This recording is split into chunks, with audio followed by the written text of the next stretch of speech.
bilonti kuma da mi wewe tala ramu chuti tala gan bichuti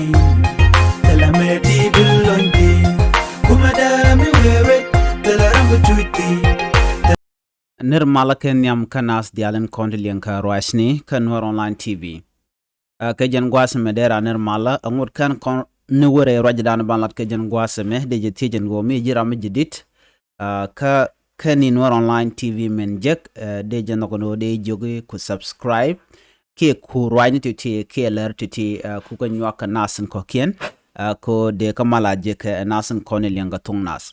aler balinga jan gwasme chala do nuer use union shik queen gwene chikanalat bana je kulelingo no ngam ci kuäär shenang re wish ke Juba ka ngwen nuetin kon tinte ka mat re wi ke Juba ka kwi do badan de ngwen de ko nyam ka je ban je chulinkel gore en go jin bi nywa ka nasen ko kien chet kamen shaling kalar en chatain nyal gwasme shala den wo shinwer use tinte re wish ke Juba shi ka kuäär kwany karaman cha kwany ibi ngwen nuer bot ka je ron kina dangra wi de dangra wi ngwanen be re wicha ka Juba ngwan mu bumbum mi shale bos kol nyang ajara madanen cha kwany la kuäär ngwani ka jen gwasme ko jen chagu jo ram kel mu bum mi gweken wo big ngwan nuari ki be nuar baga nang nyam chabut kol nyang chaja kwany ajara mala chairman ki kuäär andanan cha kwany kajen ron kina dara wuri jandang ra wuri diok waka ron kina dang ra wuri jandang ra wuri ngwanen be ajen chaja kwanya ne shop ko jen bakel winen ti shop ko kudara wuri jandang diok du badak shala den go cibot ne diech wonpin amene nyamishiro de shungba ala kuäär chajalen chajala di nono re gwaz dana kwanya tente naste ke nasen kon la gwech ke nasen kontinent kamanan la rode go gwe ke jen go adoba di ende ngwanen werde ko nyam go jamo enno bungwani buka wonyam gwayen go daga taka kuäär chika kuäär ndana cha kwanya tema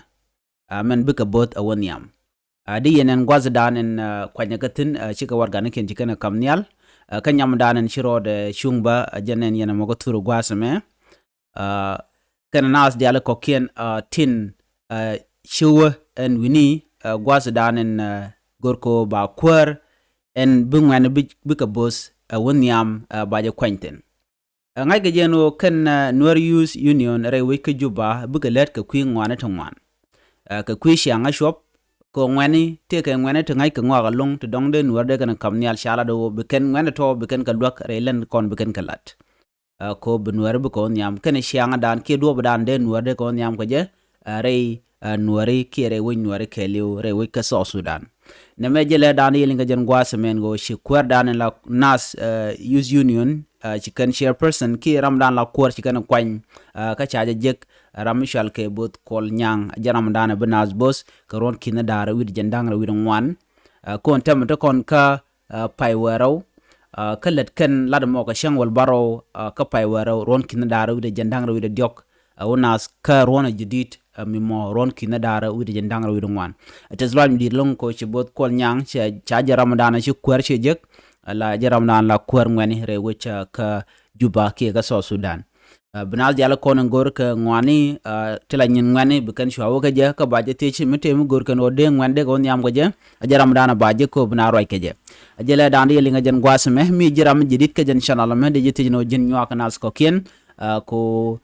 bi royni bukan kula shi gon content wakatin na me jen la dan ko jen gwasme bi atakamal bye bye